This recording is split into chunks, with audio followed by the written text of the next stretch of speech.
So 1991 and week 20 in my 52-year saunter through the significant albums of my life. I'm Darren, welcome back, and this year, in case you missed last week's instalment, is kind of a continuation of where I was in 1990. Away from home, settling into university life, making new friends, catching a lot of live music. Oh, and falling in love. I'm now into the period that overlaps with the first series of videos I ever uploaded. That's 90s Overlooked, Underheard. So I'm tiptoeing around some of those selections wherever possible. If you want to check out any of those, then they are playlisted. Brace yourself though, I was very much figuring this stuff out as I went along. So polished, they ain't. 1991, according to Sonic Youth at least, was the year punk broke.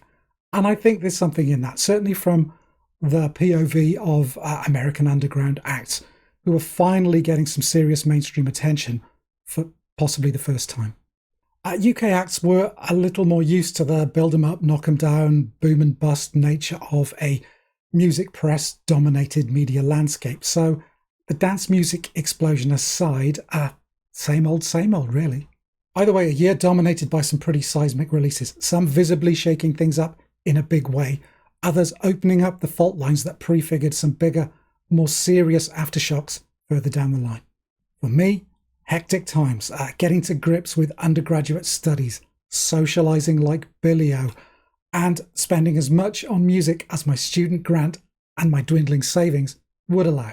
Inevitably, some things had to give. Money spent on clubs, drinking, gigs, and all that other trivial stuff like food, bus fares, textbooks, meant that there were limits to my record buying, some of which will be painfully apparent when we take a look at some of the albums I didn't or couldn't consider for this year. So let's deal with the two most egregious of these first then. We'll get them out of the way. Yes, I didn't buy these at the time, so I can't consider them here, and that's Talk Talks, Laughingstock and Slint's Spiderland, probably two of the most influential records on the mid to late 90s post-rock movement. One, a jazzy, semi-improvised exercise in mood building and organic ambience. The other, all that kind of taut, shifting dynamism, explosions of noise and drama, eerily withdrawn segments, spindly, discordant, semi-spoken narration. I'd catch both of these a year or two down the line. Personal recommendations, word of mouth, a quietly pervasive influence working their way above ground through some strange capillary process that coloured everything they touched on the way. Maybe if I'd been more of a melody maker man, less of an NME stalwart, I'd have picked up on Steve Albini's 10 effing stars review and twigged sooner. And a very small aside here, the briefest of goodbyes to Steve Albini, who left us last week.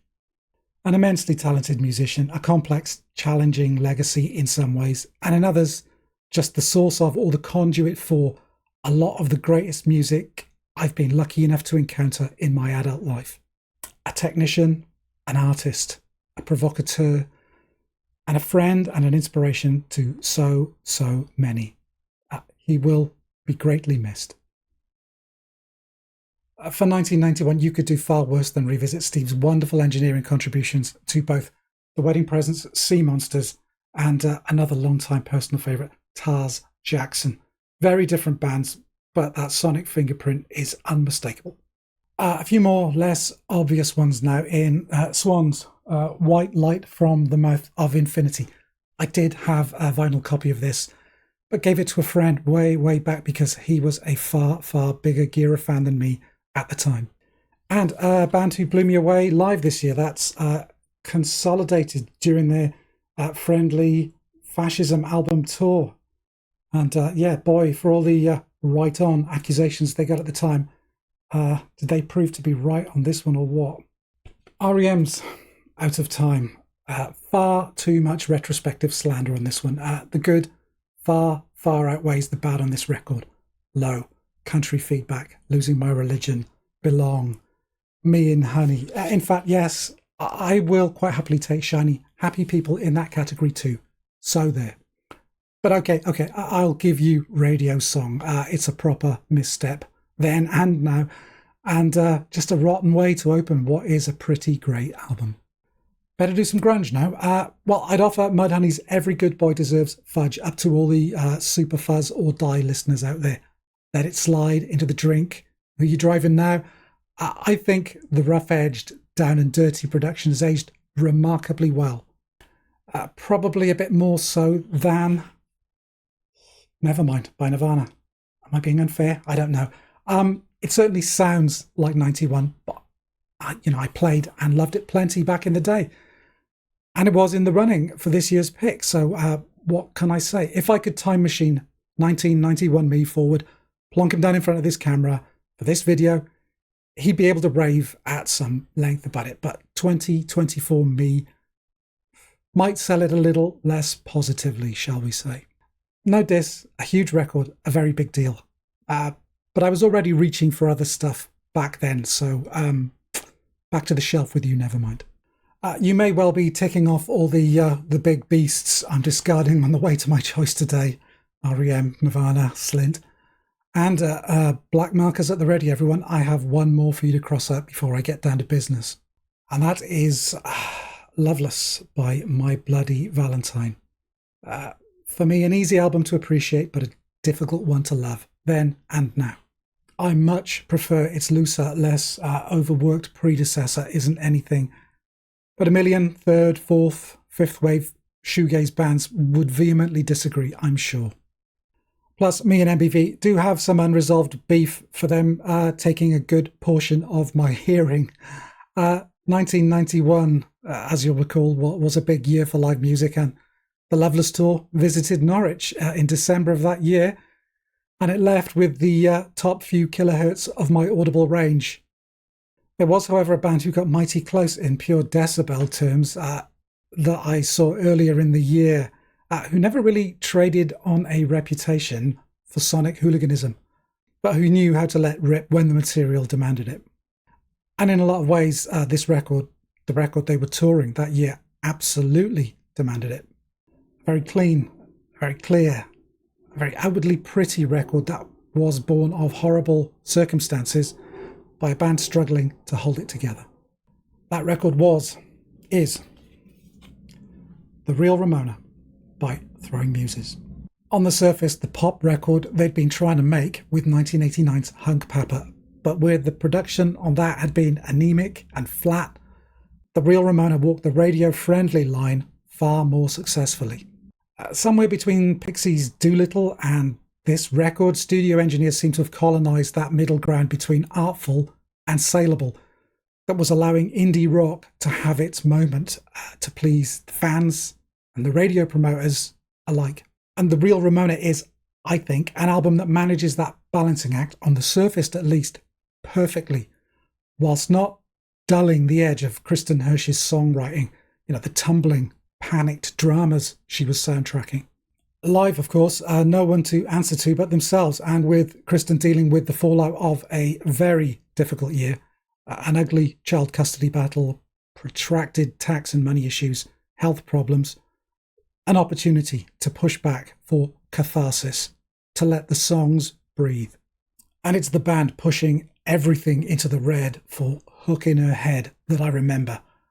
The extended pummeling second half, Narcissio's snare going off like a cannon, Tanya Donnelly's guitar feeding back painfully, Hirsch's eyes locked onto something unknowable, terrible in the middle distance.